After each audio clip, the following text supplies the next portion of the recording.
All right, what's up, everybody? Welcome to the most controversial episode of All Things Are Potable to date. This is our what episode? I oh man, four. This is our fourth Producers are saying fourth episode, and we're already diving into the controversial topic. and we're already trying to lose viewers. So if one of the three of you that are watching this, If you're offended, reach out to us first. Give us a chance. just send us a text. Matter of fact, I think you should reach out to us in private before you go up and try to blast us publicly. No, publicly would be more fun. Oh, okay. It Well, would actually, give we're us going to some more talk about that, I viewers. think. Yeah. Mark Driscoll, we'll get into it. Yeah, let's do it. All right, we're diving in. Here we go.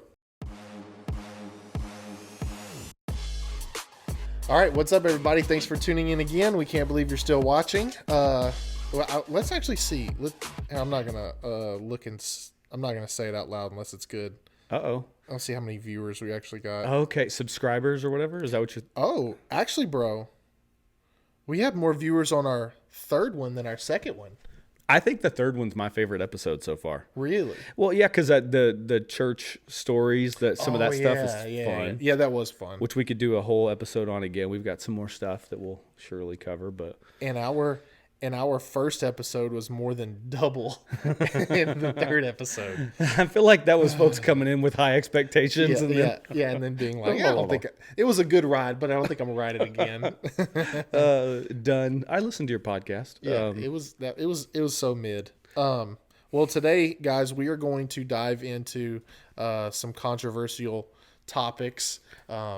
Some hot topics, some things going on, or at least have recently transpired that have been newsworthy, especially some of them in like the Christian community, right? Yeah, let's start there. Actually, I think because that's the most, since it segues easy. All right, yeah. Well, all right, let's do it. So if you don't know, I'll give you the brief update. This was not in like an apostolic church, but there was this pastor. Or this conference, excuse me. It's like a men's conference. A men's conference. Strong men or something like that. Yeah, something like that.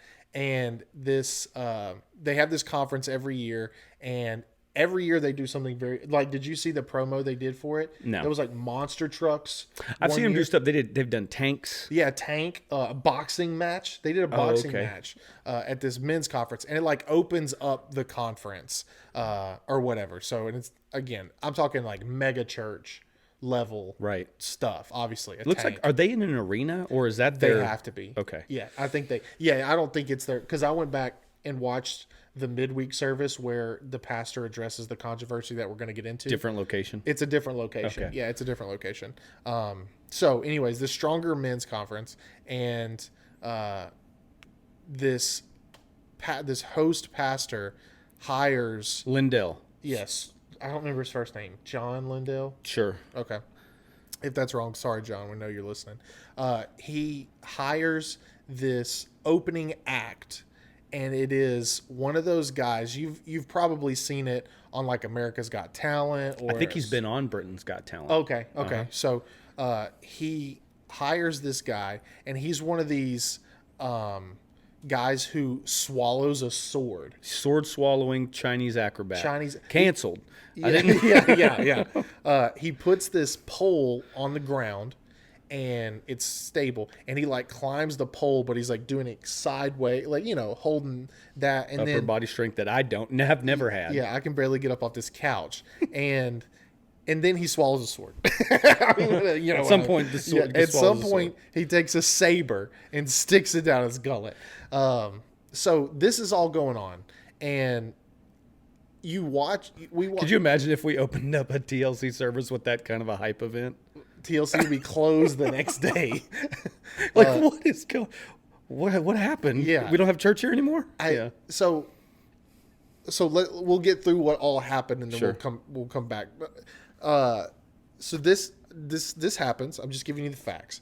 You watch a video on it. Is the guy swallows the entire sword? I mean, but he's doing other stuff. Like he's licking the sword. Yeah. He has like he starts out with the vest. Oh yeah. And then he rips the vest off and throws it or something. Very seductively, by the way. Yeah. Very weird movements. Kind of hard not to do that seductively in front of a group of people. I guess so. This is a men's conference too, by the way. That's right. That's right. And so he... I wish I want to see a camera view of the people on the front row And just like, are they like, yeah, I don't know. That's weird. The video I saw, nobody was cheering. Okay. Yeah, I didn't even hear a hand clap. And so he does this act or whatever, and then the speaker comes up. I don't know if it's that day or if it's another day. I don't know. I don't know that. I think it's not that day. Don't quote me on that. Anyways, this guy named Mark Driscoll. He's well known. Very well known. He used to pastor that church, Mars Hill. That's right. And got into some trouble there. I don't know the full story, so I don't really want to speak. He's an author. Yeah. Yeah, he's well known for that. But his shtick, if I'm right, is like Mr. Like, we're going to call out everything and be really controversial. Tough. I'm going to call out the fakes and the phonies, the sin, the spirits. I'm going to, he's that guy. So, and he gets up on the stage in front of probably 10,000 or more people, men, and he's like, we're going to confront the spirit of Jezebel here today. And the Jezebel spirit opened this conference, and he starts relating all of this stuff. He was like, this guy ripped off his shirt like a woman would do, like when she's, doing, I know there's kids listening to this. Yeah. And so, like an adult dancing club. Yeah, an adult dancing thing. And then he, does all these weird movements, and he calls the pole like an Astra pole. Yeah, I didn't know that was a term, but like a. I don't know I don't really know. I've read that book Jonathan Cahn did, but I don't really remember. I think it's a tie back to like Canaanite, like Baal worship. Yeah. So he makes all these. Can I say my favorite one? Yeah, go. I don't know if it's my favorite, maybe my least favorite, but he calls out. We haven't talked about this, so I don't even know where you're going to land on all this stuff either. But he talks about he ascended a pole. Yes. And he goes, but Christ is different. Christ does not ascend. Christ descends to us. Yeah. And I was like, well, that's not theologically accurate. I think he did ascend. Yeah, he did. Yeah. But okay. Yeah, but whatever, Marky. And so during all of this stuff that this guy's going through, the pastor. Real quick. Not that I'm defending the pole. Oh, or any of that. Well, weird everybody stuff. thought you were. During this whole thing, you kind of hear some claps from people. Well, people get fired up because they're like, "Yeah, call it out." Yeah, exactly. Yeah. But then you also hear the pastor, the Lindell, the host pastor of this conference. He's like, "You're done. You're done. You're out of line, Mark." And he's like, he kind of stops. He's like, "You're done." He said, "Okay, I received that." Closed his Bible and then just exited stage left. Yep. After that, yes, the pastor went and chased down this Mark guy, the guy who called it out, chased him down in a parking garage. He was like, "You should have talked to me. You had plenty of time." Because I think he says he had like 20 minutes before he gets up to speak. Mm-hmm. Yeah. And they talked about the sermon. They talked about what was on Mark's mind. Yep. And this didn't come up. Correct. Never once did Mark Driscoll bring it up, according to this pastor. Sure. So they went back on stage together, same night, went back on stage together, and it was kind of like, hey, we're friends. Mark never really apologized. The other pastor was kind of like, he should have talked to me, blah, blah, blah. But nothing really was accomplished at that moment. And then there was all this, according to this pastor, there was all this stuff. I'm going to have to shut that door. There was all this stuff that came out with text messages and yada, yada, yada. I went and watched the whole... I didn't get that far, yeah. The pastor that midweek addressed... Oh, I did hear about that. He gets up and speaks and tells people basically to stop following Mark Driscoll's ministry. Yeah, he calls them to publicly repent. That's right. For it. So that's what happened. And yeah. Now, one of the big parts of John Lindell, if that's his name, one of the big points he makes is, Mark, if you had a problem with this, you should have talked to me in private. And he references Matthew 18. Yep. And he says, if there's a problem with your brother, you address it with him in private. Yeah. If he won't receive it, you go get 2 or 3 more. If they still won't receive it, bring it before the church. Right? Am I paraphrasing Matthew 18 correctly? So he's saying he didn't give me that opportunity. If he had a problem with all of this stuff, he could have addressed it in a different way. Since I'm pastor, I'm leader, whatever. He didn't, and therefore he's out of line. Yep. I don't think Lindell. Oh, he does kind of come back and say, what you don't understand about the acrobat sword swallower is that he's a Christian. He's a Christian, goes to church in Los Angeles or something. Yeah, he used to be in a wilder lifestyle, and now he's something, which I don't know. Okay, so what do you think? Was Mark right for calling out the ridiculous? Because I think we can agree that's a ridiculous way to open any kind of spiritual conference. I think I go back to I would never have opened a men's conference with that. Right. I don't think I'd open anything with anything that. Ever. But yeah. No. So straight up, I would have never done that. Now, knowing Mark Driscoll's history and him having controversy and all controversy. Oh wait, did we forget to mention he also is releasing or just released a book about the Jezebel spirit? Oh, did he? Oh, this is even better. So yeah, this screams WWE or whatever. Yeah, it does. Right? It does. It feels a lot like publicity stunt. Yeah, exactly. So that's what I think. I mean, again. Okay, but all that being said, whether it's this issue or not, let's bring it back, like make it home, because I think it's easy for me to cast dispersion on a group of individuals who already do church, if you want to call it that, in a way that I would say, well, we'd never do that. Never do that. Yeah. But let's say there's some kind of comparable issue. You have issue with the way that someone leads a service or something that they say, introducing the speaker or something like that. Yeah. Was Mark out of line for addressing it publicly the way that he did, or is he right for not allowing that to go unaddressed? Yeah. So if it were me, like let's say I'm a pastor, preacher gets up there, says something that I don't like, I'm like, okay, I'm not going to stop the service.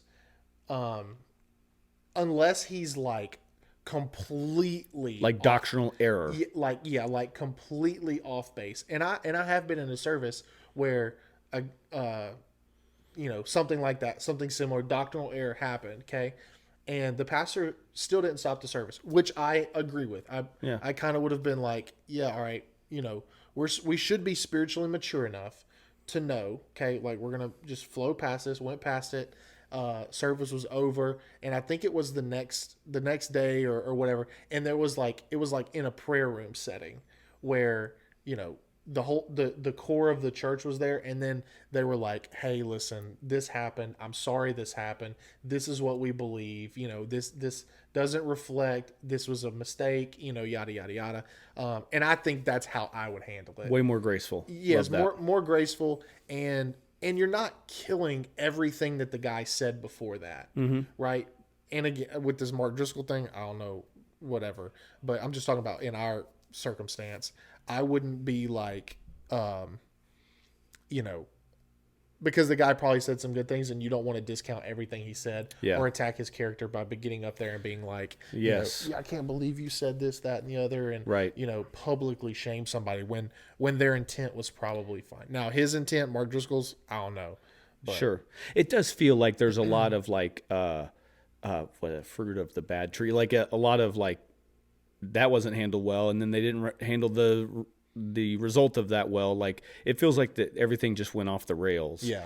And then you've got two individuals, having beef with one another, and then continuing to try to settle that in the public square. Yeah. And that was not healthy. It does feel like to me that Mark was on his publicity stunt, whether that was intentional or that's just his normal modus operandi. Yeah. It feels like that's what that was. And then I do kind of feel like John's response, the pastor there, I agree. It feels like he's almost like from a pride perspective. He had to like how dare you say something? He could have just been like, okay, thanks for sharing that. Well, we'll talk. I can understand what Mark doesn't know. He could have addressed it later, the next day, whatever. But so I don't think Matthew 18 is the only reference for for something like this. I'm gonna look that up. I'm gonna look up just to see what Matthew 18 says. Keep going. Sorry. And because I think the context of Matthew 18 is really about you and a brother, or you and another individual in the church having a personal issue that you need to resolve. Or actually, I'm sorry, it's more than that. It's if they're in sin and I'm needing to address it. And so it's like if they're in sin and I'm going to address it, and hopefully that's coming out of love, right? Mm-hmm. Then it's saying, yeah, you don't have to make a big deal about it. You can go to them in private, and if they receive it, that's great. If they don't, then go get some elders, get some help, get some 2 or 3 witnesses. If they still don't receive it, then the church. So it seems to really put the threshold for bringing it to them in the first place at the level of sin. Yeah. That needs to be addressed. Yeah.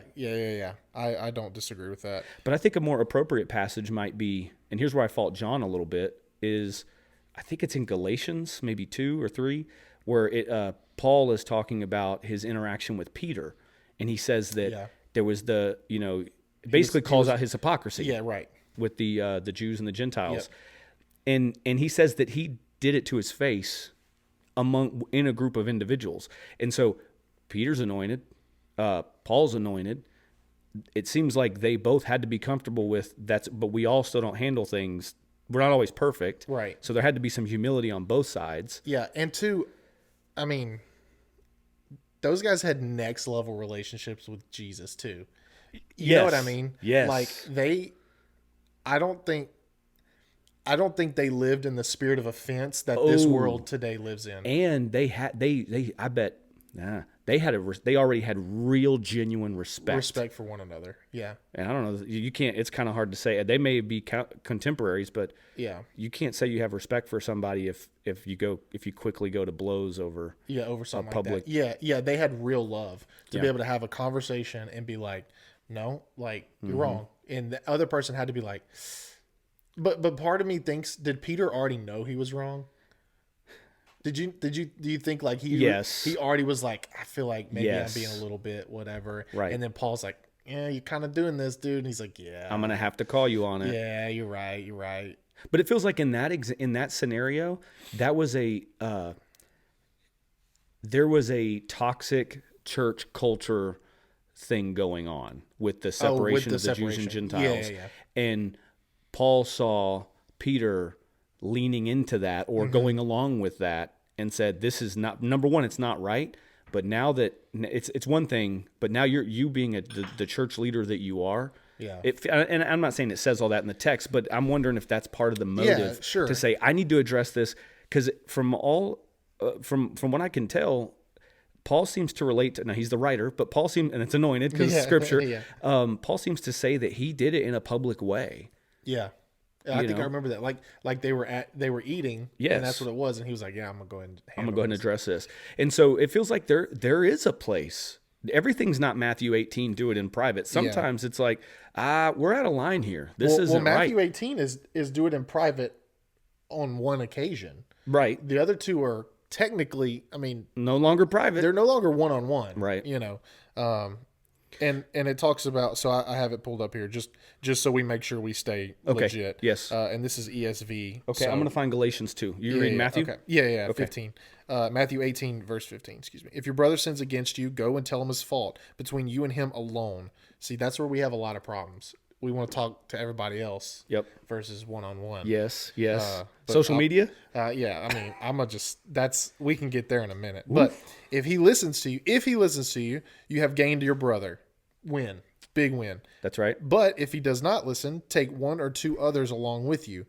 That way they know it's not just me. Yeah. That's good. That every charge may be established by the evidence of 2 or 3 witnesses. And I think here, Paul ain't talking about grab, gossip and Gertie and, talk behind your back Betty. Yeah. Okay. If he refuses to listen to you, then, hold on. Behind your back Betty, is that BYB Betty? Yeah. Oh man, I hope this is still recording. I hope it is too. Yeah, you're right. He's talking about taking some folks where the message would be received, some folks that carry hopefully the confidence of the individual. Correct. That you're trying to win. Yes, exactly. Your goal here is trying to win. Your goal is not to shame them. No, and that's the thing is motive. Yeah, motive. Like, what are you trying to be right for right's sake? Yeah. Or are you trying to genuinely help someone be better? Right. And that's tough. I mean, that takes a lot of prayer. That pre-prayer. If he refuses to listen to you after 2 or 3, if he refuses to listen to you, tell it to the church. And if he refuses to listen even to the church, let him be to you as a Gentile and a tax collector. There you go. Okay. Yeah. And nobody likes how the IRS is treated, so. Treats them. Yeah. Okay, so I'll go ESV, Galatians 2:11. But when Cephas, that's talking about Peter. Yep. When Cephas came to Antioch, I opposed him to his face because he stood condemned. I oppose you to your face. Oh man, folks who don't want preachers stepping on their toes, would have struggled to sit under the ministry of Paul. Yeah, for sure. For before certain men came from James, he was eating with the Gentiles. But when they came, he drew back and separated himself, fearing the circumcision party. That's a wild phrase. And the rest of the Jews acted hypocritically along with him, so that even Barnabas was led astray by their hypocrisy. But when I saw that their conduct was not in step with the truth of the gospel, I said to Cephas before them all, if you, though a Jew, live like a Gentile and not like a Jew, how can you force the Gentiles to live like Jews? So basically he's like, hey, when I saw that, I said I called it out in front of everybody. Yeah. But it does feel like even the way he didn't just say he didn't just hurl an accusation. It feels like he hit him with the challenging question. Yeah. Which reveals like I'm trying to encourage a change in what you're doing. I just want to make you look bad for doing wrong. Right. Yeah. And two, again, as a mature Christian, that we don't have scripture for this, but as probably the most mature Christians at that point, there was probably already little I'm going to give him the space. Yes. Like, I feel like he knows I'm going to give him the space to self-correct. Yes. Pray it out, figure it out. Okay, well, that's time has passed. Right. Agree. So. Yeah. And who knows what other context goes with that. But, I was just thinking about this. From what we know, those might have been the two most powerful personalities in ministry. Oh, man, you know it. At the time, right? Yeah, and I don't know how much different they would have been. Peter would have been brash and bold, so would have Paul. Right. But the difference is Paul wasn't unlearned and ignorant. It was never said of me. That was I perceived he has been with Jesus because he's unlearned and ignorant. He had been with Jesus and he is smart. That's right. That's right. That would have been really that dude, man. He was a force to be reckoned with. Peter said some things, but Paul was like, "Well, I'm gonna write this down." Yeah, I feel like Peter, went off. He could have gone off on somebody. Sure. And people would have been like, "Yeah, that's Peter." But then Paul, like when he says something, you're like, he cut me deep right there. Yep. That's good. So I don't know. So it does feel like I see. Frankly, I see two individuals, like it starts wrong with the conference or whatever's going on there.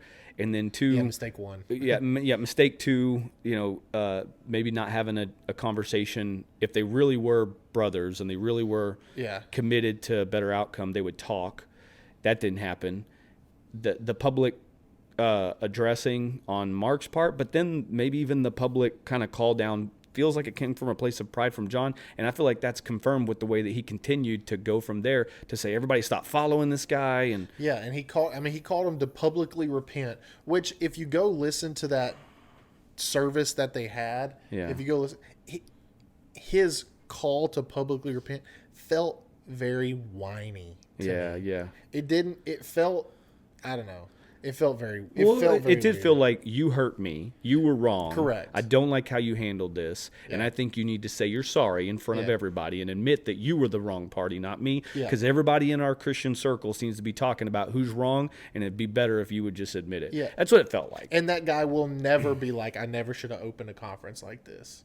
It doesn't feel like because he has stood. It did seem like he doubled back and reinforced it was the right thing to do to have this person do whatever they did to open the conference. Yeah, and he's all like, this conference is about strong men, and there's no man stronger than this guy that was performing the deal. So I don't know. What kind of strength are we talking about? Well, physical is what I suppose.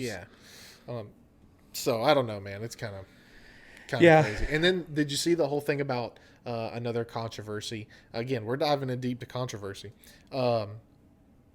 Stephen Furtick. His sweater. The sweater? You're talking about the $2,000 female sweater that he had on? Bro, and there were people out there defending this guy wearing the sweater. Okay.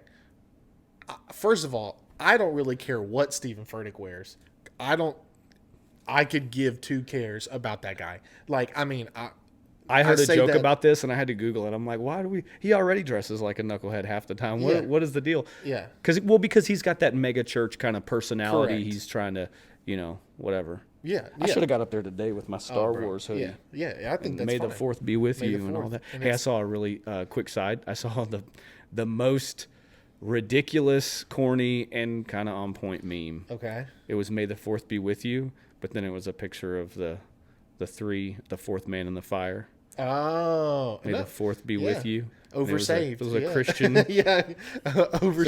It was a Christian blessing. Yeah. I was like, all right, don't take this away from us Star Wars fans. Look, come on. Michael Jr., the comedian. You ever heard of him? Yeah. Yeah, he has the jokes like that. He's like, you might be oversaved. Oversaved. Yeah. That's the too spiritual thing. Yeah, That's right. I forgot about that. that. Okay, sorry. So it was like salmon or pink. Yeah, something. I don't know. Real baggy. Looks like a lady's cardigan with some holes in it. Yeah, it's like this is like the blanket on the back of my grandma's couch. So it is rough that thing cost $2,000. Yeah, and I don't know if people does it matter to you that it costs $2,000? This is okay. So this is weird to me. Is that immodest? I think immodest goes to what you can afford. Okay. I know that's crazy. And probably a lot of people won't. But like, if I get that. That actually makes sense to me. If I were to wear that, for me, yes, it would be immodest. Yeah. But if he's got it like that, and that's a normal thing, sure. I mean, maybe not. However, I will say, also, I think it goes to who you're pastoring. Yeah. If pastor were to get up and wear that sweater here in small town Joshua, people would be like, bro, that's immodest. Like, that's right. dumb. But even then, though, like, so is he trying to only pastor people who can afford $2,000 sweaters? And I don't know. Ugly ones at that? Yeah, maybe. I don't know. And that's what, like, Shots again, fired. I think having nice things, sure, especially if somebody were to, if you worked hard for it. Where do you draw that line of, like, how much is too much, nice thing, what's Correct. nice, too nice? Correct. Excessive, whatever. I think if you work hard for things and you can afford nice things and that's what you want, like, okay, that's fine. Yeah. Because what if you have something that's expensive that nobody sees? Sure. Is that still is that immodest? Right, you know right. what I mean? Like what if I were to go out and buy a $5,000 set of golf clubs that only my golf buddies are going to see? Yeah, my wife's not happy with that. She says, no chance. Yeah. You better not. Yeah. But if I were to do that, $5,000 golf clubs is completely immodest. Yeah. Horrible decision with money. Sure. But again, if you have it, and then I also go and I look at, like, again, not defending Stephen Furtick because I don't think he preaches truth. I don't listen to him, whatever. But by the way, I think he knows, though, at least a lot more than he gives credit for. Oh, 100%. Because it feels like he does seem very intelligent yes. and aware. He just practices a lot. Have you ever heard the phrase narcigesis? Oh, so instead of eisegesis, it's yeah. So instead of inserting meaning into the text, it's inserting you into the text all the time. He does that a ton. That's most of what it is. Yeah, he does that a lot. Anyways, so yeah. So I think it just goes back to what you, and again, I'm not saying I don't. To me, but he talks. So here's the other thing too. He doesn't just casually wear it. He talked about it when he's up there. He goes, "I know you got." Yeah, I have to go back and see the comments that he made, but he kind of addresses it. Like, I'm wearing this sweater, and I don't know that he talks about the value, how much it cost. Okay, but so I don't know that it was wrong the way he talked about it, but he does kind of call attention to it in a way that's more like I just did earlier with my Star Wars hoodie. Gotcha. Right? Like, I'm proud of, I just wore something that I think is kind of cool, and I know you guys are going to give me grief about it because it looks ridiculous, but Yeah, and see, to me, that is kind of crazy. Yeah. Like, don't bring attention to it. But I think it's just as immodest for some apostolic Pentecostal to go out and spend crazy money on a 3-piece suit and shoes and be like, well, it cover, I'm good, but no, it's immodest, dog. Like if you can't afford it, then. My favorite quote from a an evangelist, DC Moody, deep cut. Most of y'all probably don't know who that is, but apostolic minister. Anyway, he talked about. He said, "I'm up here wearing this Hart, Schaffner, and Marks or whatever, some kind of suit," and he's like, "And y'all are over here thinking these evangelists are getting paid too much these days, and I wish I could have had something that nice." Yeah. He said, "Well, tell you what, if you guys could dress as nice as I do, if you didn't have so much pride, I got this at Goodwill." Yeah. When it comes to celebrity pastors, I'm trying to think. What makes you a celebrity pastor? I don't know. I guess notoriety, fame, how many likes you get, or how many people. I like if you pastor a mega church. Do we have? Yeah, does our movement have any celebrity pastors? Now we have I don't know. We have very well known pastors. We have conference speakers. Is that the equivalent or not quite? I don't know, because I don't want to talk bad about these guys because of course not. Yeah. I don't know how they carry themselves, but like a very well known pastor, and Anthony Mangan. Love the Absolutely. guy. Love Anthony. Everything he does, I'm like, I think it's fantastic. Who's the other pastor? There's 2 Louisiana pastors that are like famous. This other one's like super he's kind of more on the conservative side. He was in trouble with the government for a little bit for keeping everything open during COVID. Oh, Spell? Tony yeah, Spell? Yeah. But he ain't pastoring a church like POA. Okay, yeah, right. Yeah. Agree. Yeah. But I think of him as being like yeah, he was infamous for a while.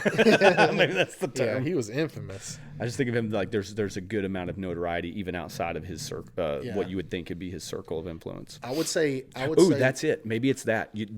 Your fame and notoriety exceeds beyond your influence. Your Is that fame a thing? And notoriety. Say that again. Like in terms of like pastoral leadership, your fame and notoriety exceed beyond your area of influence. Yeah. Meaning people are just watching you. They're not influenced by you, but now you're on their radar and they're watching you. And to me, the 2 people that I listen to on the reg are Anthony Mangan and Raymond Woodward. Oh, Raymond Woodward. Yeah. If you're not listening to Raymond Woodward, professional. He's fantastic.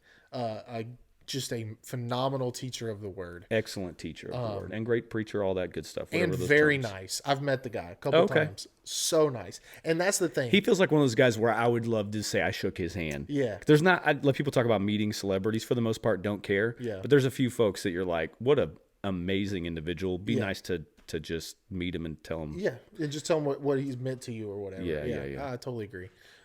So I don't know. I'd say, I don't really know. So, I mean, yeah, we have conference speakers, Chris Green, like sure, but I think he's so nice too. Sure. I've only met him once, but yeah, I don't know what makes you a celebrity pastor. Like to me, and the non, it's like you know it when you see it. Yeah, Craig Rochelle. I think he's like leadership stuff. I think he's top tier. Okay, I've never heard him preach a message though. I've never listened to. Oh yeah, because he's always talking about like leadership mindset and all that. Stuff. Yeah. So,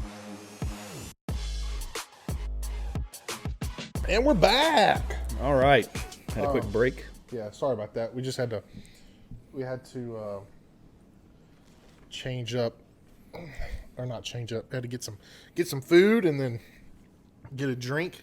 Okay, you mentioned you said church hurt. So where are you going with this? I'm curious. Yeah, let's get into it. Because this is a hot topic. Like whether some people. It's a common phrase, and then there's other times where it's a like, if I hear this one more time, right? Yeah. So where you at? I think church hurt is very. Let me just start by saying. Oh, here we go. I think church hurt is very real. Sure. I think people can really be church hurt. What do you mean by that? Like they were hurt. They had a hurtful experience. At a church. Correct. Or from a church or whatever. Correct. Church by members. A pastor, by a leader, yeah. By something like that. I mean, any kind of like, something that happens where there's like a SA. SA. I'm not gonna say what it is, but you know what I'm talking about. Yep. I think that's very real. I think if there's somebody who is blatantly rude or maybe even stole money, misuse of any kind, I think that happens, and I think it's real. However, I think church hurt is often I think it's often used whenever it shouldn't be by people who have gotten their feelings hurt over something that they did wrong, or they didn't give enough grace and realize that people are still people, whether they're in leadership or not. You think it's overused? I think it's overused. The term is invoked to try to legitimize just typical everyday personal conflict that happened to be either at a church or from someone from the church. And you know what bothers me too? It's like sometimes people are like, oh, I was hurt, I was whatever. Yeah. And they never turn the mirror on themselves. Yeah. To see like, what could I have done better in this situation? Right. Did I do something that caused them? Oh, am I being oversensitive? Am I whatever? So I'm with you. Okay. I agree. I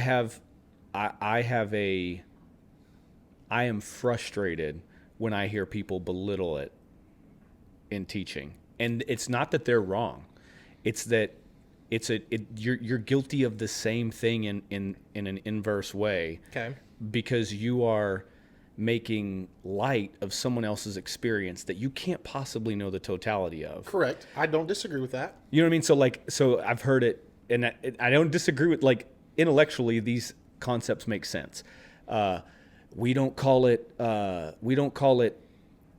doctor hurt. When you have a bad bedside manner with your doctor, or we don't call it librarian hurt when the person or we don't call it Dutch bro hurt whenever that person wasn't consistently good, like most Dutch bro people. And people will continue to visit those places. Yes. And yet whenever it happens at a church, and I get it that it hits on a different level. I do understand that. Yeah. Well, because I think I think the church it should be holding themselves to a higher standard. And let me ask you than all of those. Yes. And let me ask you this: how many times has somebody claimed church hurt, and then they completely abandon God?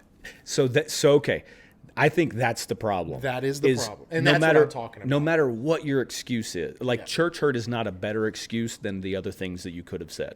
Yes. But I feel like people seem to think that they have higher level of justification for their lack of spirituality, for them not obeying the Bible and responding like they should, or just, being like manning up and dealing with personal conflict or personality conflicts, because that happens everywhere. Yeah. It does. Yeah, absolutely. Yeah. I think church hurt's very real, and I think that it is I think people deal with it differently, call it differently, maybe are calling what their experience church hurt when reality was like, well, like, it's kind of hard to call it that. It's really something else. I kind of don't care what you call it. Yeah. And that's why I feel like we are, I think we shift the conversation to the label when reality it's like, but what's your response? Yeah.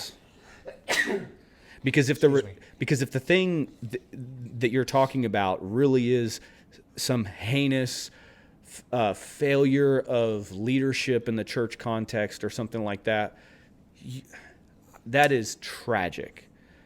But you still got to respond. That's right. You know what I mean? And God is still God. And how many people, and that's my thing, is I bet a lot of people walk away and they're like, well, that begins their process of deconstruction, which is that's a whole nother thing. A whole other thing that I can't stand.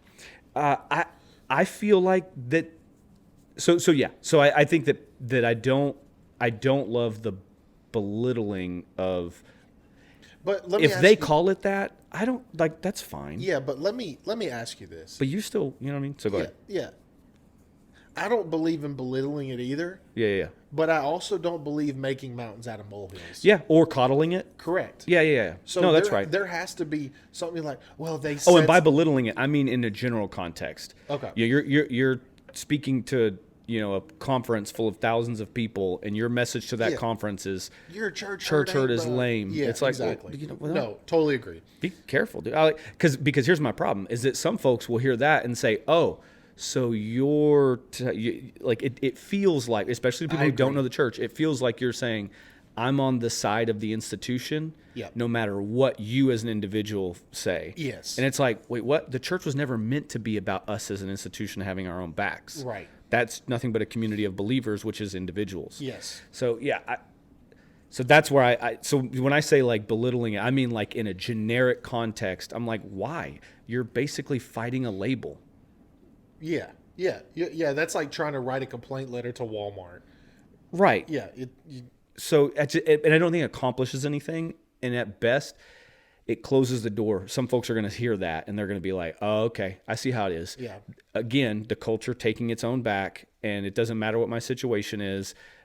It's just, I'm out. I'm done. Yeah. You know, and my point is there are people who will leave and deconstruct on their, I don't have to feed that by fighting the label, but I do think you have to like address on an individual level people's response. Yeah. Yeah. I Fine, don't call it what you want to call it, but yeah. And I think people run away from that versus trying to fix it too. Yeah. And listen, I'm not the person that says you have to go to one single church to go to heaven. Sure. I've moved churches. Right. Okay. Same. I'm not saying that, you know, my view of God's perfect will looks more like, in my opinion, like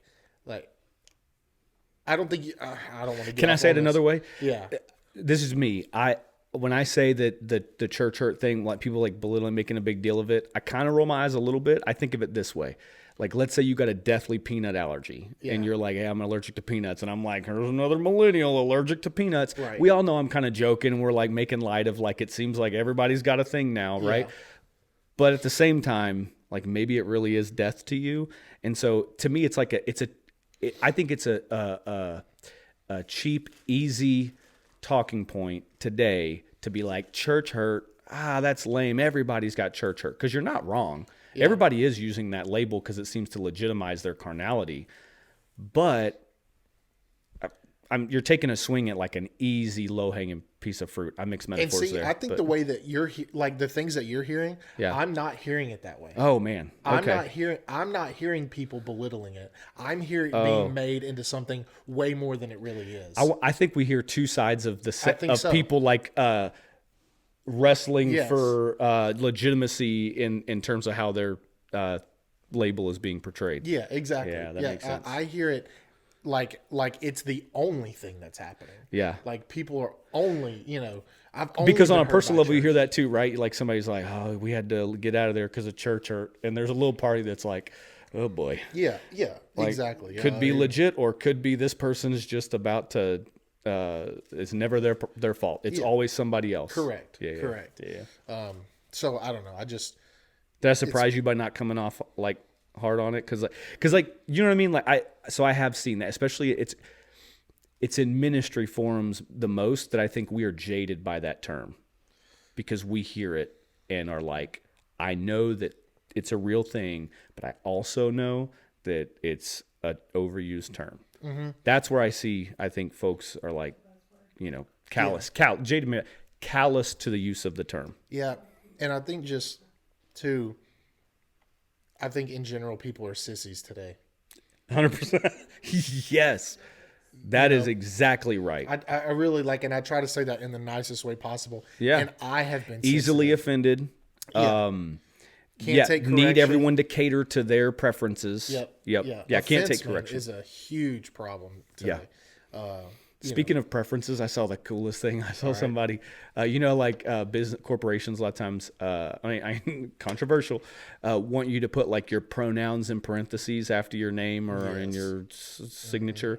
I haven't been like forced to do that yet, so I still don't have them. But I saw someone who says like they put theirs as thou and thee. You said my guy had right straight out of KJV. KJV bro. only, oh, yeah. That is pretty funny. I was like, man. Oh, okay. Anyway, somebody should put like king or something like that's.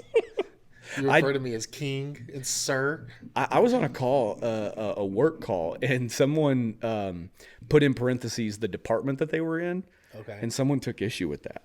They're like, the parentheses are intended for you to tell us your pronouns. Oh, and that person was like, just speechless. See, I cannot deal with that. I can't either. It's ridiculous. Shuts down a call. It's like, what are we doing here? Yeah, I'm so thankful I work for a company that doesn't have to deal with that kind of stuff. I got a little bit of that going on where I work, unfortunately. And the bigger the company, the worse it gets, too. Yeah. So, okay, so we're both reading a book.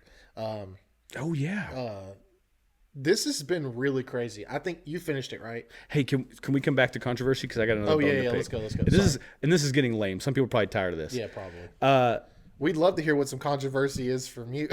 I saw folks going in on John MacArthur because of a point he made during a teaching. John MacArthur, the pastor, writer.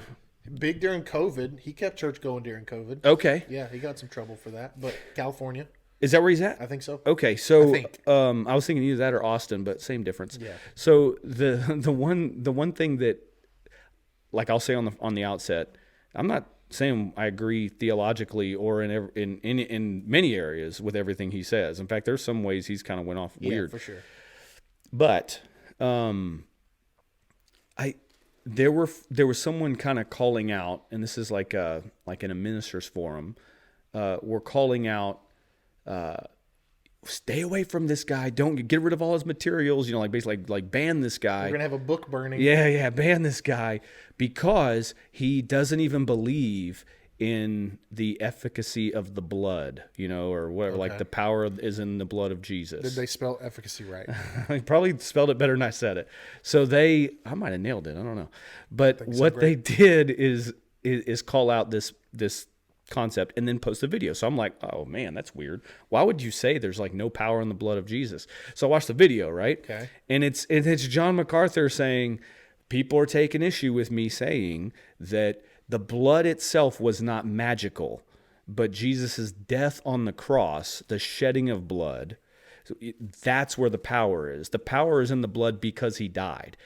Had he not died, the blood itself didn't have. So like if he nicked his finger while working, that blood was not for the healing of nations. That like at that point in time, it was just human blood, which probably happened. Yeah, of course. It's hard for me to believe that he was tempted all on points like as we are yet without sin. There was no sacrifice. He wasn't dying on the cross for our sins.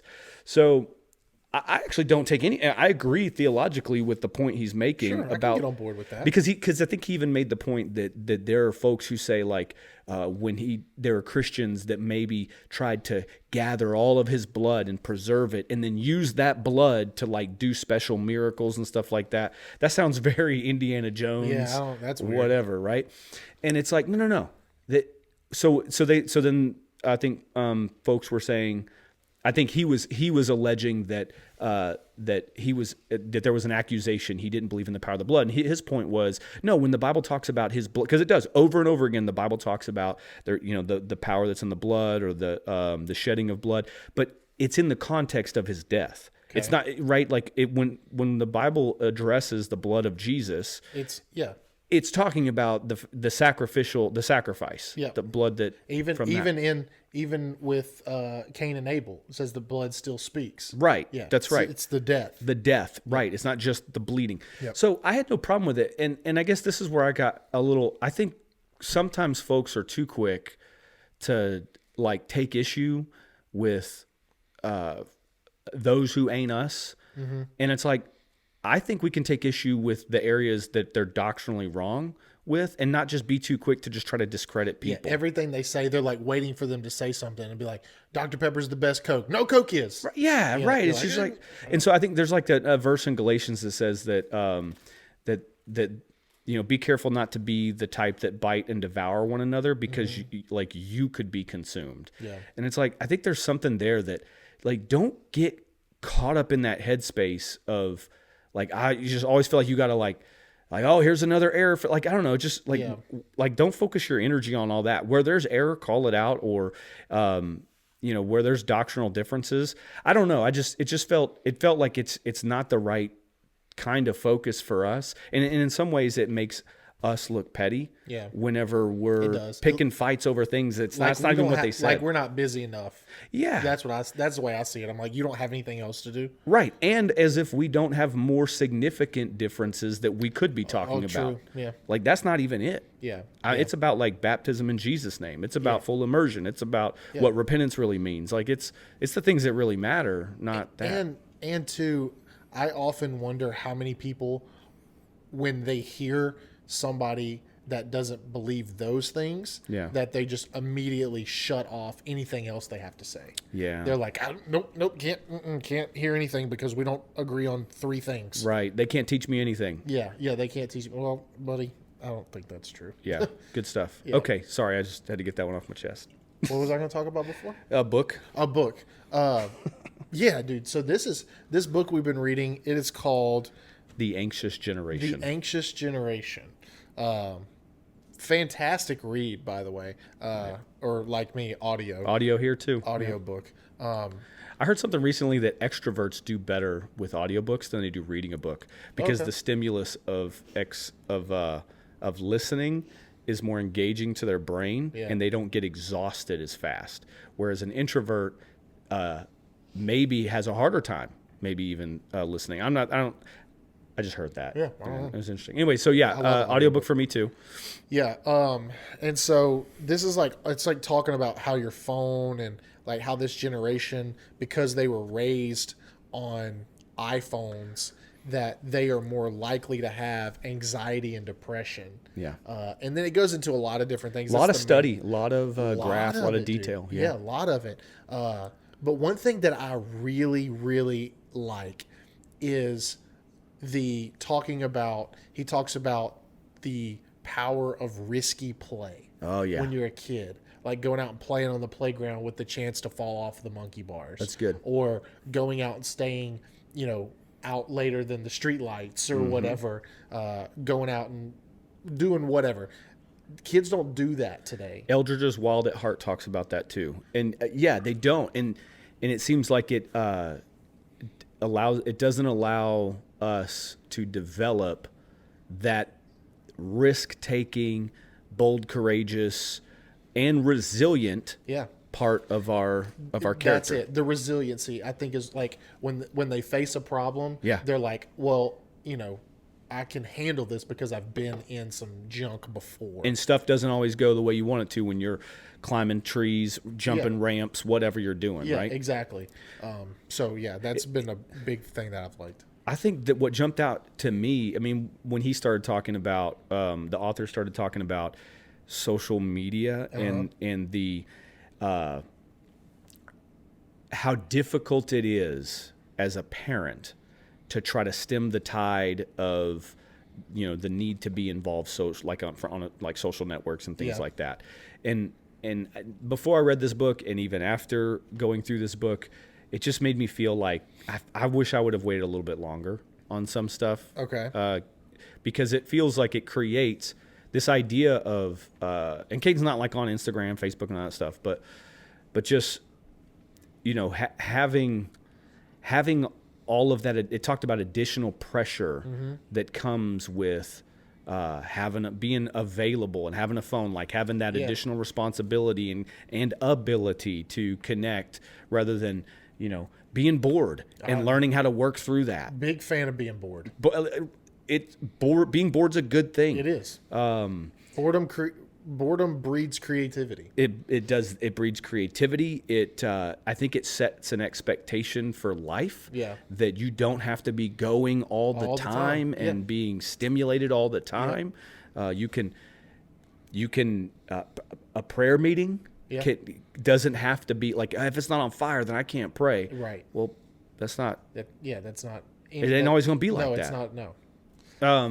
Another thing that I like too is he was talking about the how, and he started at like Berkeley College or whatever in California, and they put up rules for kids to play tag. And it was like, be inclusive, don't be how to play the game, how to play all this kind of stuff. And it's like, dude, what? Like the whole be inclusive thing is a weird line to walk. Yeah. But I do think that there is I do think exclusivity is a good thing sometimes. Yeah, I mean, I think it's also the real world. Yeah, it is. And you're going to have to navigate through that. Yeah, there's a lot there. But even just the concept of, hey, we're going to take the element of creativity out of it, and we're going to give you parameters for how you should play this. Because he talks about how instead of like kids just being out there playing, adults always feel like they have to step in and create order versus excuse me, the kids creating their own order. Right. And I had never thought about that. I'm very much like, hey, let me step in, let me figure it out, let me get them and then they play under my guidance. But it's like, no, that's not that doesn't help anything. All right, quick pop culture reference. Did you watch the Lego movie? Yes. That's the premise of that movie in the end.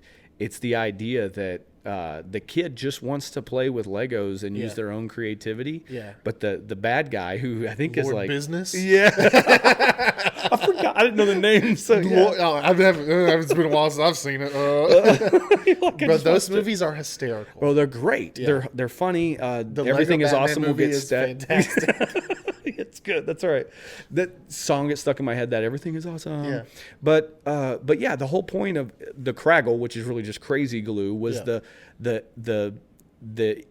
big bad weapon that was going to shut down the protagonist's existence. And it was builds have to be done a certain way, and then you should super glue them together so that you can't break them, and that way everything looks nice. And I'll tell you, there are times that we'd put together like a Lego thing, my family or my son and I, and that I would want it to stay that way, and then it's like, nah, but that's not.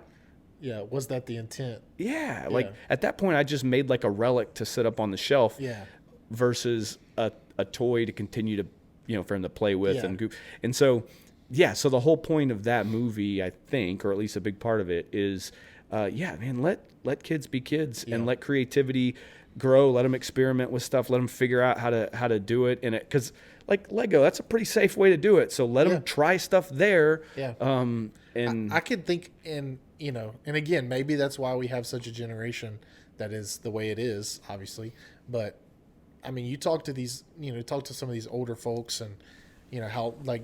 They're like, well, we stayed out, we slept in the woods, we didn't come home. We've till the street lights came on. Exactly. And even, I mean, my parents, we lived in the country, so like I could run off and be gone. Yeah. I had quite a bit of liberty. Yeah, I did as well. And I think that made me adventurous. I can remember one time that I was at my buddy's house and we were playing airsoft. Yeah. No masks. No, just straight up. Same. Shot in the eye or something. And I fell off of his fort, and I was like, there was no adult to help. It was just he and I. Yeah. I fell off this fort, and it knocked the wind out of me. So I wasn't seriously injured, but I didn't really know. And I just like, it's like I'm pretty sure they heard me in the next town over. Just felt out that, and so but I had to work through that. Of being like, my mom's not here. Nobody's coming to save me. My right buddy's now. here. Yeah. And all he kept saying is my buddy that watches in Saudi Arabia or wherever he's stationed. And he was like, man, it's okay to cry. It's okay to cry. I'm like, Judo. I'm just like struggling. I don't want to cry. I just don't want to die. Yeah, I just don't want to die. But it was working. It's just one of those moments in my life that I remember. I'm like, I had to work through that because nobody was there. Bro, I just had to deal with it. And so I think we have those stories, right? Because we were allowed to kind of be out. I was riding a bike out like blocks away from the house at a public school, and I went too close to some pillars, hit it with my handlebars, did the whole, and then like flipped over the bike, got all beat up. No one else is there. Yeah. Right. And so like I have to like walk my bike back to the house. Yeah. But you survive. You do, yeah. And you get better from that. You do. But I also, and I don't have kids, but I'm very protective of my dogs. But I can see, because I'm an overprotective dog dad. It's a balance. You're right. That would be, and again, you having You know what? Human children. Well, you know, I tell Darla all the time, and this is like a constant point of, I think, natural tension. And I know everybody's different, so this generality may not apply to you, to those out there. But I tell her job is to keep Caden alive, and my job is to make him a man. Yeah. And so I'm naturally pulling him to like we're gonna like play a little bit more violent video game than maybe she likes, or we're going to go do something a little more daring or whatever, right? We're going to put ourselves in a little bit more risky situation. We're not wearing the helmet. I'm over here being irresponsible. And so she's reining me back in. Like, let's not be stupid about everything. Or like, whatever. The Holy Ghost is telling me that, you may think we're not playing that game or whatever, right? So we're trying to navigate those things. But I think it's good. But like, we're trying to find that balance of what is safe, not just physically, and then also what is going to create an environment where he can mature and grow and try things and be bold and get hurt and understand that you're not going to die or whatever. I like it. But the anxious generation is really cool. I do recommend it for folks. There are some solutions or suggestions that he puts in there that he even says like schools should advocate for. One of them is no cell phones in public schools. Okay. And I am here for it. Okay, I was going to wonder. I think that's a good thing. My only concern is if something goes like wrong. Yeah, I'm going to address that. And okay, go for it. Okay, I want to know. Because you're thinking like if something goes wrong, like my kid, I want to be able to reach them or they can reach me. Correct. Okay. Well, you can reach them. You can reach the office if you need to reach the office. But if you're saying like an active shooter or somebody's, God forbid, like something crazy like that. Awful. Okay. I don't love this, but I heard the point made that your kid might be more safe listening to one well thought out, well planned like adult who's present than for all the kids trying to figure out their own plan of escape, and every parent having different ways of, well, you should get through a window, you should run, you should hide, you should. And because that creates a chaos that may put everyone else at more risk or your kid at more risk than to say, well, why don't I just be really involved at making sure that the people who are there have the right plan. I'm on board with that. You see where I'm going? Yeah, no, totally. Because I do. There is a part of me that's like, oh, I would want to reach, and I've heard that from parents who've been in lockdown. Their kids have been locked down, and I've been in that situation. And there's like a text. It's like, hey, exactly what happened. So I do get that. I'm not trying to negate that. However, we could lose our kids to so many other pitfalls of lifelong anxiety. And I'm not talking about like, I'm anxious, but I'm talking about like real depression, suicidal thoughts, and like all kinds of like dysfunction that's going to mess up relationships and all that over. Is that our only thing is that our only concern on why they need it? And how often does that stuff really happen too? Yeah. I mean, we hear about it. It's like a very worst case scenario approach. It is. So no, I'm on board with that. That one, and then unstructured playtime. Quit this nonsense of like they don't need recess, or we're going to partner recess with lunch. So they cram down their food real fast and they got 15 minutes. Yeah. But he talked about some studies where like have unstructured playtime, gym, whatever, every morning before school. Instead of like homeroom, everybody come sit down. It's like, let them get their wiggles out, whatever. It's a Nigel Libre reference. Yeah. Do that, and then do your class and stuff, and then still have like a recess later in the day. Yeah. And you're not forcing them to go play, but you are creating the opportunity for it with some supervision, but not like too much structure. Yeah, I like it. And one thing too that I remember this being a thing when I was in elementary school. So I was 99, 2000, something like that. Sure. But I remember it being a thing of us bringing like footballs and stuff. Yeah. To recess. We absolutely used to do that. And we were picking teams. Did you ever play Foursquare? Remind me what that is. Please, somebody one of our 10 listeners, tell me you played Foursquare. Well, tell me what that is. What is that? You got like 4 squares on the concrete, and you have the same kind of ball, I think, as like a kickball. Okay. And you like it's like hand tennis or whatever, but you're like trying to bounce the ball on their square. It can't bounce twice, or you can't get it past them. So then you have to like tap it back into, like, it's not a complicated game. Maybe this is inner city Houston, I don't know, but like you got a kickball and you're trying to put a bunch of people in there, and less balls to the face than dodgeball. Okay. But yeah, it was a good. Anyway, yeah, like you'd bring your football, whatever. You did all do that stuff. Yeah, you did that, and then tackle football. Yeah, I remember us being able to play tackle. Yes. And then they were like, okay, only play 2-hand touch. Yeah. And then I remember when they were like, I remember they said no more bringing the footballs to school, and so saw it go. I more did. Restrictive? What he was talking about, I remembered seeing those things begin to change. Okay. And then I remember when Michelle Obama rolled out our good sugary drinks, rolled them out. Anyways, I didn't. I missed. Thankfully, I was a little bit ahead of all that. That was school hurt. I had PTSD. School Still hurt. feeling it. Yeah. Oh yeah. So, but I think that's very, very interesting. And again, a lot of, I feel like sometimes parents get a little too involved.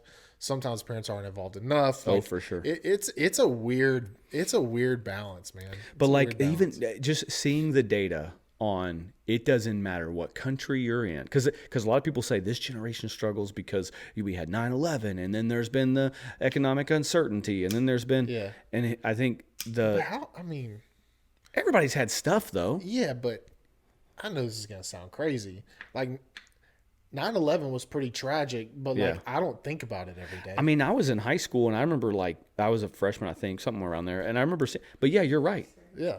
I'm in New York. If you were in New York, I totally get it. Yeah. I completely get it. You were in the surround, but like I don't know if I'm like 9/11 shaped my future. But this did. First grade. Yeah. Just dated myself hardcore. To be fair, it was 2001, so actually I was in my senior year of high school. Golly, seriously, bro, you're so old. I was in second grade. Yeah.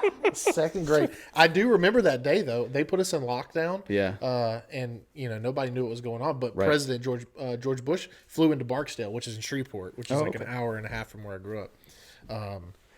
But yeah, like the case was made that it seems like when smartphones, not phones, but smartphones in particular became increasingly more available, and so like kind of like younger folk. It started out like older teenagers at first, but then that all of a sudden you start to see the changes in behavior and mental illness and anxiety and depression. Yeah, and the ability to focus. Here's my favorite topic. I loved this. Someone said, but you get so much good. Like how many life hacks have you picked up from like a reel or whatever, right? Oh, sure. A lot of cool stuff on there. But then I heard someone say, also you can learn, or you can see real, like, oh, look at that view of that, the waves coming in on that rocky coastline, or this amazing hike, or like there is some pretty cool stuff you can see. But I heard this author talk about it. They said, but the payoff, it's quantity over quality. You're getting high quantity of information, a high quantity of really cool views, and expand your mind, blah blah blah. He said, but the quality's way down. There's a bunch of trash, there's a bunch of false information, there's a bunch of and even the good real stuff it's not quite the same thing of you going and seeing it for yourself. Not. Yeah, absolutely not. But unfortunately, maybe you're satiated because you're like, oh, I got it. Yeah. It's like, but no, you didn't. No, you didn't get to smell it. It wasn't real. It. No. And so you're settling for this kind of like cheap fake version. Yeah. As if it's like, a fast food version. And it's the same thing with, and so then it gets where it got real was relationships. Oh yeah. Oh, that's how I stay connected with my family. But are you really connected, or did you just get like like you're seeing photos? Yeah. Or I even take it to another level, being addicted to, things you shouldn't be addicted to. Again, I know we have kids listening. That is right, because I think there's like before, if you were going to see inappropriate images on the internet, you kind of had to know where to go. Yeah. I had to kind of search it out, and even then it's really hard to do. Or even before that, you would have to like know somebody who had like certain whatever books or something, magazines. Yeah. Now it's like no, everybody's getting it whether they want it or not. Yeah. Exactly. Yeah. It's fed into you. I don't know what all the answers are, but the main premise of the book is to say, Got it. So it's probably unavoidable, right? Correct. To some degree, yes. But the young exposure is what is so bad. 100%. And he uses the illustration of it'd be a wild thing to volunteer to be among the first of individuals to go to Mars, because your body would have to go through all these different changes, and like there'd be a lot of weird new things, right? And he goes, that would be tough on an adult. Who would send their pre-adolescent, like who would send their child to be one of the first humans on Mars? Yeah. No chance. Okay, here we are with it. He's like, but so there's a lot going on here with social media, and it's still pretty new in terms of how we understand the impact and all that stuff. And he said, and yet we kind of we as a culture give our kids this open exposure, or worse, we give those companies and those media platforms open exposure to our kids. Yes. It's worse than sending them to Mars. And they become their product. Yes. And I love it. He said that we overprotect in the real world and underprotect online. That's good. We don't let them do the dangerous things physically in the real world. But we just say, take it, go, everything the light touches. These we trust the Marlboro cigarette company, who now is not them, it's a social media company. Right. We whatever. Somebody says, yeah, I'm over 13 or whatever. They can do whatever they want. And that's so crazy to me that you just, true. I mean, I'm over 13. Okay. Yep. Oh, I'm 21. All that does for that, that shows they don't care about you, because all that does is check a legal box where they can't be sued. That's right. They don't care about if a 13-year-old is real. They're probably hoping it really is, so they can get them hooked younger. I'm to the point where I think this should be required reading for parents of small kiddos. Yeah, dude, I don't disagree. Check it out, or at least get like some Cliff Notes version, because if I had this sooner, I probably would have done a few things different. Not that I feel like we just let the doors wide open, but there's definitely things we would have done different. Yeah, and two, I think that one thing. Are we good? One thing that I think too is really cool is talking about, which you guys have heard this has been going on a while, but the like the dopamine hits that we get from likes and stuff. Like dopamine is that drug that you get, when you get done riding a roller coaster. Brain. Yeah, you somebody gives you a compliment, whatever, you get that dopamine hit, makes you feel good. Yeah. Yeah. But you get the same dopamine hit on a like or a comment on your Facebook page or your Instagram or whatever, or if you get a viral TikTok or whatever. But that kind of made me think of like, why do people post on Facebook? Like, what is your motive of posting? Are you posting because you want to get that dopamine hit? Yeah. Like, are you wanting to get all of those likes and all that? Even if you don't realize it, though. Yeah, correct. Yeah. Or are you like, man, I want to add value. That's cool. But, and two, I see people that, they post pictures, and I'm like, okay, I feel like you posted that picture or whatever because you wanted somebody to be jealous of the exotic vacation that you're on. Absolutely, You know what I mean? Look what cool thing I'm doing. Yeah, and that you're not doing. You're working your 9 to 5, and I'm out here. Even if they won't say it that way. Absolutely. Yeah, I do question that. And now, do I think that's the real thing for everybody? No, I don't. Of course not. Yeah, but, for sure. But I do think that there are drug addicts on Facebook. That Facebook and Instagram, social media is their drug. Are you familiar with the term anhedonia? No. So it's I can't remember where I found out. I want to say that some author coined the phrase in a book that has that in the title, but it's a so hedonism, right? The pursuit of pleasure. Yeah. Anhedonia is that the what happens chemically in your brain when you can't feel the pleasure response anymore because you've overloaded the system with so much of it in the past. It's basically the reason why a drug addict needs more to get the same feeling they had with less in the past. They've raised the bar. Chasing the dragon. They're chasing the dragon. And so the idea is that this happens everywhere in our life. If we're not careful, we can always chase the thrill. I have to do something more thrilling. Some people are like, adrenaline junkie kind of thing. It happens with drugs. It could happen with like fine dining experiences. It can happen with whatever I just got to keep raising that bar, because the thing that used to be amazing, coolest thing I've ever done, blah, blah, blah, is now kind of boring and lame because you've been there, done that, and it actually doesn't create anhedonia is the problem in the brain where those receptors are numb from too much barrage of dopamine. Okay. And there's a sense, and it's not like you have it in only one area of your life. You have this, you start to develop this kind of like chemical condition, and it affects every area of your life, meaning that other things in your life that used to be satisfying are now less satisfying. Yeah. And the author didn't talk about this, but I think numbing. Yes. It's a numbing. So that's right. So now, like, because you're like, I need the likes, I need the thrills, now all of a sudden other things in life that would have been more pleasurable are less satisfying. A nice steak dinner with your family, less satisfying. A move of the Holy Ghost in a church service, maybe you felt the Spirit, but there's something about like you've done something to numb, to sear your conscience, whatever, like different terminology. Yeah. But like you're just creating all these other barriers to where everything else in life is a little bit less satisfying because you're constantly, and this is why you have folks who have like, they're very wealthy or whatever, like nothing's ever enough. Yeah. And what would have been satisfying in life for those with less access, less funds, whatever, for them, it means less. Yeah. And it's just because there's actually something they think they can show medically. Yeah.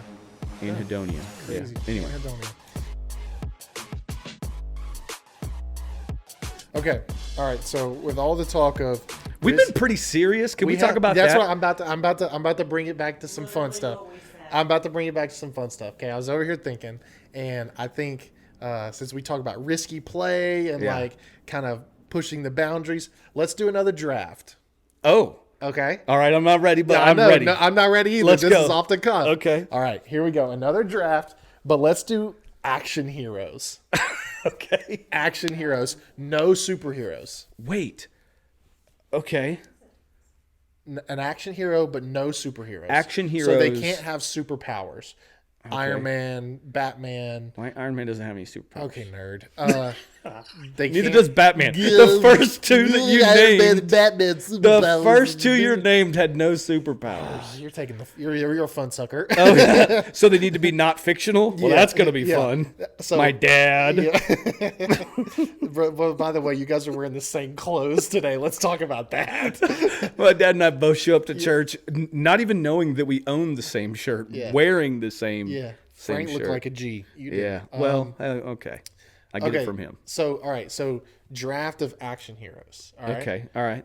So, do you need to look up some action heroes? We're not gonna do it. We're just gonna roll with it just to keep things moving. I love it. All right. And then and I lost last time by Instagram vote. Okay. So I think I'm okay losing again. Yes. What are we gonna let's do what? Do we want to do a 3v3? A 5v5? 5 might be tough. That's 10. Okay, 3. So 6. We get to name 6. Yeah. 3v3. That's not a lot. That means a lot of pressure on each pick. Oh, should we do 5? Let's do 3, and then if we can do more, we'll do more. Okay. These are our rules. We're making up as unstructured plague time.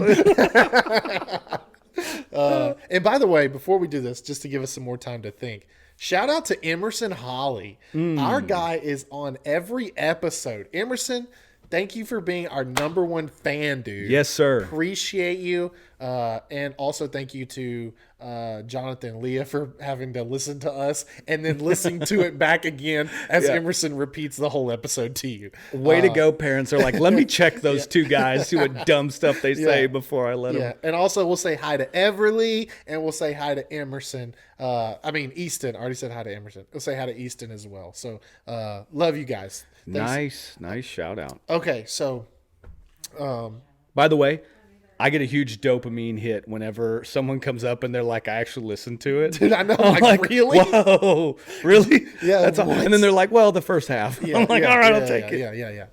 All right. Okay, rock, paper, scissors, see who gets the first pick. We go on through rock, paper, scissors, go? Yeah. Okay. 1, dun, dun. Oh, gosh. Dun, dun, dun, dun. Dun, dun, dun, dun. Yeah! All right, you go first. All right, cool. Okay, so my first action hero, I'm going to choose Indiana Jones as my first one. You're welcome, Shauna. I know you're listening to this.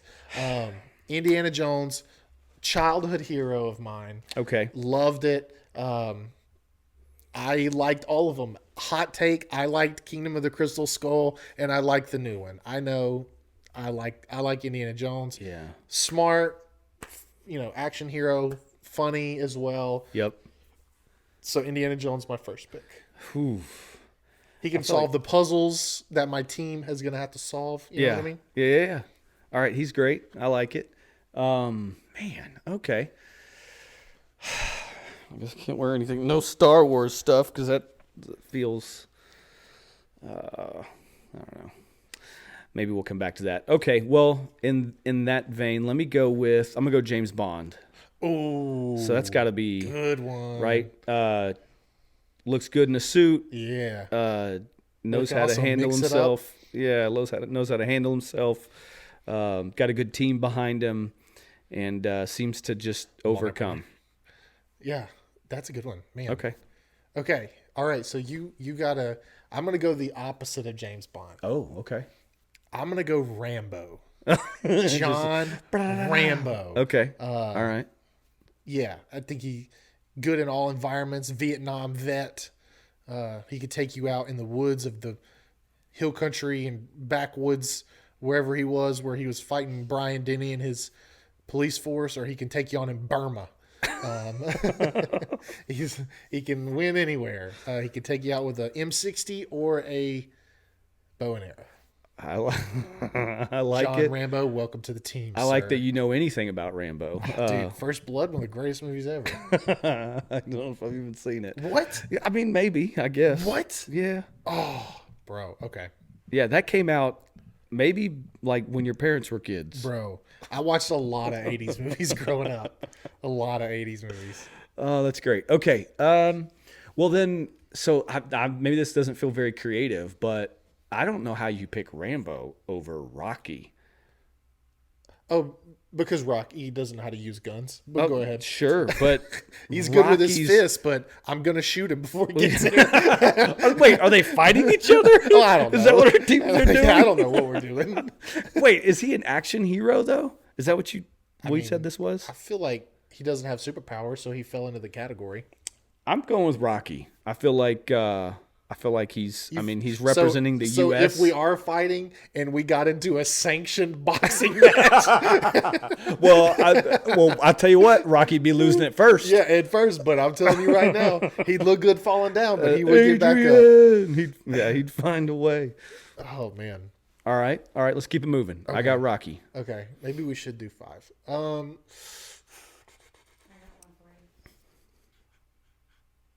I'm scared. Let me think. Who would be another solid action? No, it's an action hero. Get out of town. It's just like a real life person who plays in a lot of movies. Yeah. You're all talking about characters. Stone Cold Steve Austin. No, absolutely never. Action hero. Let me think. Oh no, I was gonna say John McClane. Die Hard. That's a good one. But I feel like I've already got that with Rambo. Yeah, a little bit. I don't know. Keep throwing out stuff you're not gonna pick, so I can have it on my roster of potential.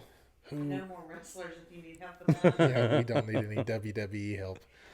Oh, dude, I should have thought about knowing more than 2. I know some old wrestlers. Okay, I mean, I'll take a Star Wars pick. Okay. I'll take a Star Wars pick. Okay. I'll go Han Solo. Yeah, Lee, I was hoping to get that later. I shouldn't even said anything. Yeah, I'll go Han Solo. I got Harrison Ford times 2. Well, you got Shauna, so yeah. That's if she listens, vote. That's a guaranteed vote. Watch her never listen. It's lost on her. Yeah. Han Solo. Yeah, I'll take Han. Yeah, he did the what is it? The Kessel Run in 12 parsecs. And that's what I'm looking for. Or something like that. I need somebody to fly that Millennium Falcon so Rambo can jump out and fight somebody. You need a driver. Yeah. You need to So far, Indiana Jones has contributed 0 to this, and he was my first pick. Rambo has done everything. He's still dusting off some artifacts or something. Yeah. I'm gonna look up more action heroes. Oh, well then. Yeah, you do it too. Yeah, I need some help. I was trying to go off the dome, and I'm over here like, I don't know any action heroes. I don't know. All right, maybe throw out some suggestions. Ooh, Okay. Oh, what? Of course. Oh, one of them on here was the guy from My Name is Inigo Montoya. What is that? Father. The Princess? The Princess Bride. You killed my father. Prepare to die. All right. I don't have. I'm trying to make sure I don't pick somebody who's going to be, has special powers of some. Oh, of some yeah, type. yeah. But see, when I look it up, I'm getting like the actors who play action heroes. Oh, yeah, sure. That's not what I need. Okay. Oh, good. That's a good one. Okay. All right. Oh, man, see, I don't want to. I like that one a lot. That's a deep cut, but I can't. Okay, so you might have to edit out some of our nonsense of can't figure out which heroes we want to use. I think you guys are in for it now. They're gonna stick around. Somebody's yelling at the podcast, how could you not? Yeah. I know you guys are yelling action heroes, and we can't hear you. But... All right. I'm gonna go from Shazam. Oh yeah, Kazam Shaq. Oh yeah. No. I was just thinking she killed him. I'm gonna go. I don't know what. It doesn't even. But okay, you ready? This is gonna get me the win. Okay, go. At least for all of us Southerners. Okay. I don't say the actor's name, right? I have to pick the character they played. That's fine. Walker, Texas Ranger. Bro, I almost picked Chuck Norris. I so much have Chuck Norris. That's goated right there. All right, you ready? Oh, dude, that's so good. Chuck Norris went to a feminist convention and left with a sandwich and a fresh press shirt. I love that. My delivery was kind of bad. I love that. Okay, so my next action hero. Let's go. For me, I'm going to go.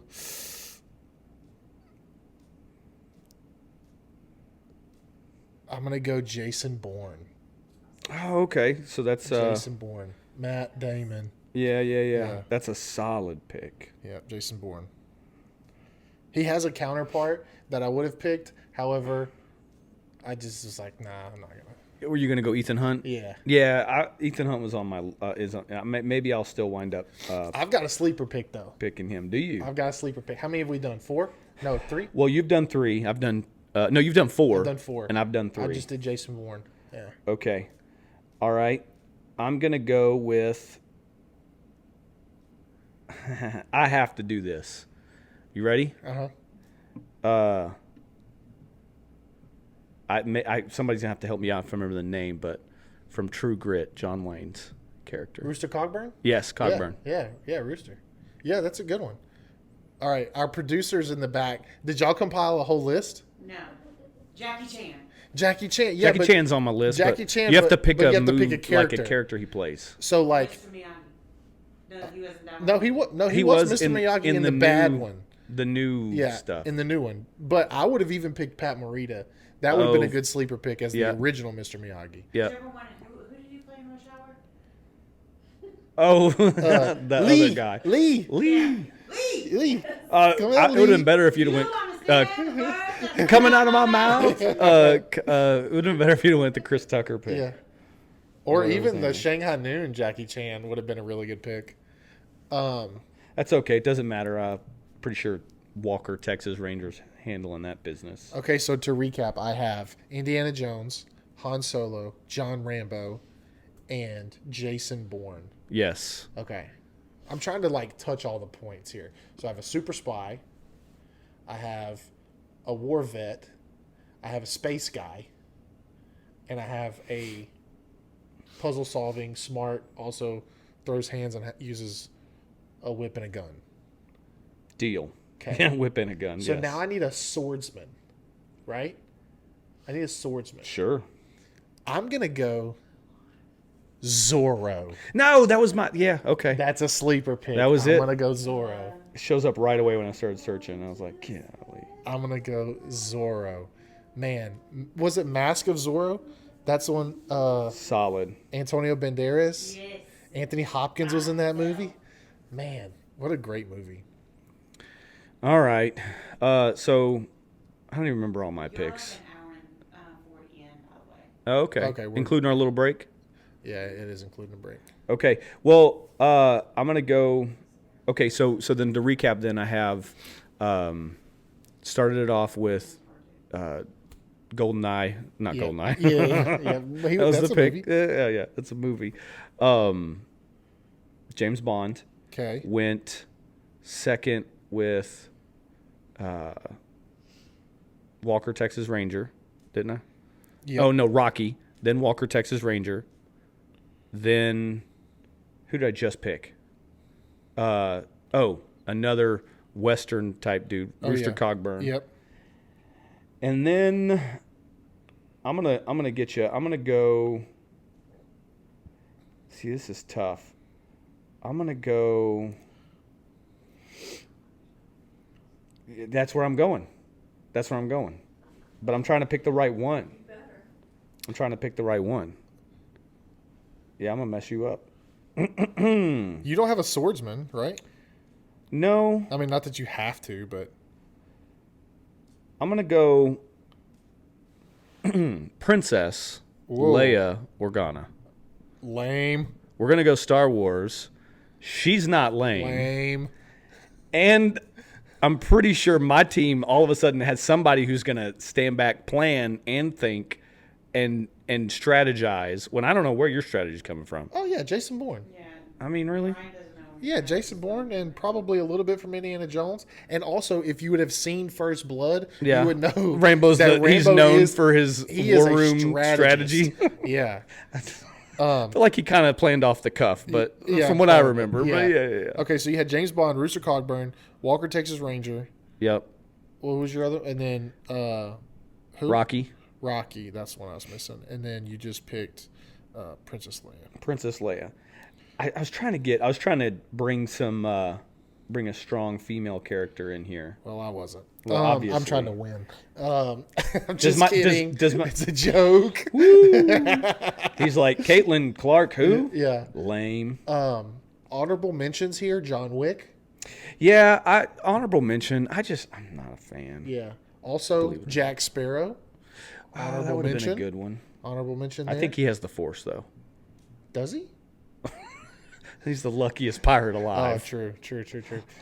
Although I guess Leia Organa does, too. Yeah, well. Eventually.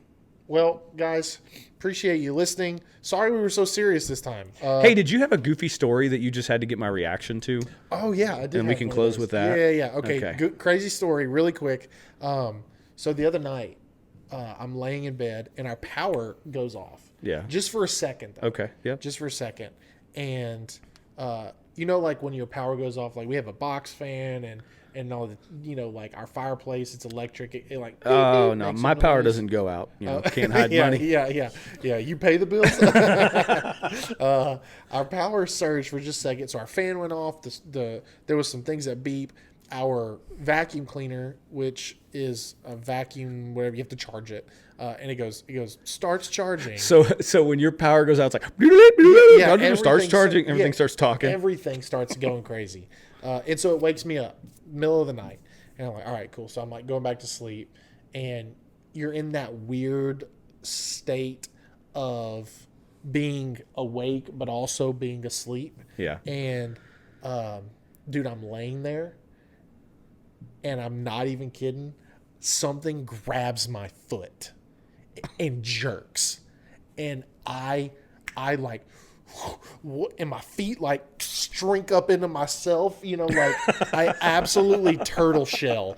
And I sit up and I'm like looking around. That's a daring response to the intruder. Yeah, I'll be honest with you. I woke up in intercessory prayer. Like I had no idea what was going on. He said, "Habba dabba dabba." Yeah, bro. I was getting something out of there because I'm telling you, my legs just whoop, like it looked like the Wizard of Oz after the house fell on her. And so I'm like, could have went Dorothy. No, I'm kidding. Go ahead.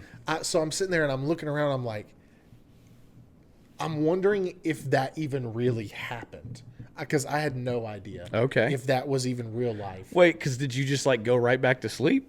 Well, sort of. I was or you kind mean of in that like, moment you falling were asleep. like, okay. Yeah, but like there are times that I thought you were going to say like the next morning you're like, hey. Yeah. So. No. Okay, I so found right out then. immediately. Yeah. So I'm like trying to figure out if that really happened. Like, did something actually just grab my foot? Right. You know, because I've been known to wake up and think somebody's knocking on my door. Yeah. But it's like in a dream. Yeah. And so I don't know if this is real life. I think it's just a long-term prank from Cheyenne. Yeah. Like she's just do. Yeah. Nah, babe, not a thing. So I'm like, what the heck? And then I see Cheyenne walk, and she was going to the bathroom, and I found out the next morning that she tripped and fell and grabbed my foot to balance, and the jerking motion was her like trying not to fall down in the middle of the night. And Y'all are a mess. I thought it was a demonic attack. Yeah, I was like, yeah. So yeah, You gotta be ready for anything, dude. I mean, I've never like 0 to 100 immediately. Yeah, immediately. Just I've been there, but it wasn't like that. Oh, dude, that's great. It freaked me out. I love it. Freaked me out. Well, hey, guys. Hey, thanks everybody for listening. The shout outs earlier. Seriously, this is fun for us. It's even more fun when we find out somebody else actually likes it or listens or whatever. And again, we would always love for you to tell us what you want to hear about.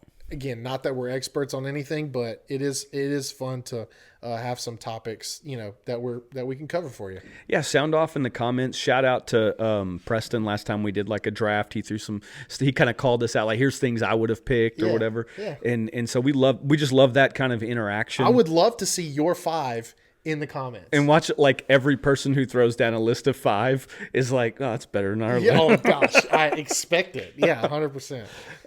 So yeah. Thanks for the interaction. Thanks for listening. Yes, it makes it more fun. Yes, it does. All right, guys, we'll see you on the next one. Yeah, take care.